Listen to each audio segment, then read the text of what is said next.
Welcome to the Dr. Cyntrell Show, where I help you identify problems and find simple solutions.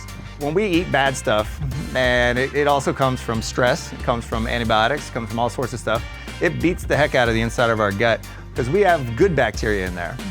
And when it beats it up, it allows bad bacteria to grow. My top 3 tips, I'm gonna say it.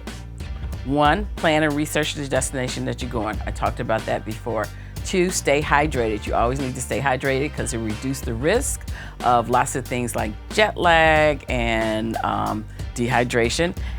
But to answer your question on the language in the 18th century, we may read some of that language and we may not always agree with it 100%, but also at the same time, when you're going back that far, instead of just maybe 50 years, you're going back 200 plus years, a lot of times those words have a different connotation at the time than how we read into it today.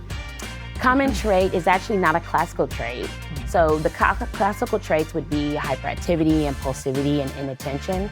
I would say out of those 3, inattention is the most common one. But more than that, not motivated. And that's often viewed as being lazy. Right. And so that's where the stigma comes in. So we'll talk about L, look at your goals. Looking forward at your goals. Not just those short-term job goals like, hey, I need to get a paycheck.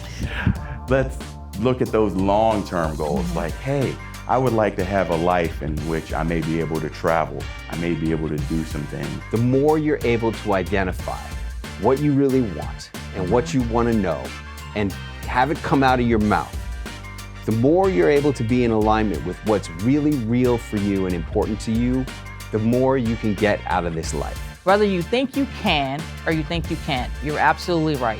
We'll see you next time.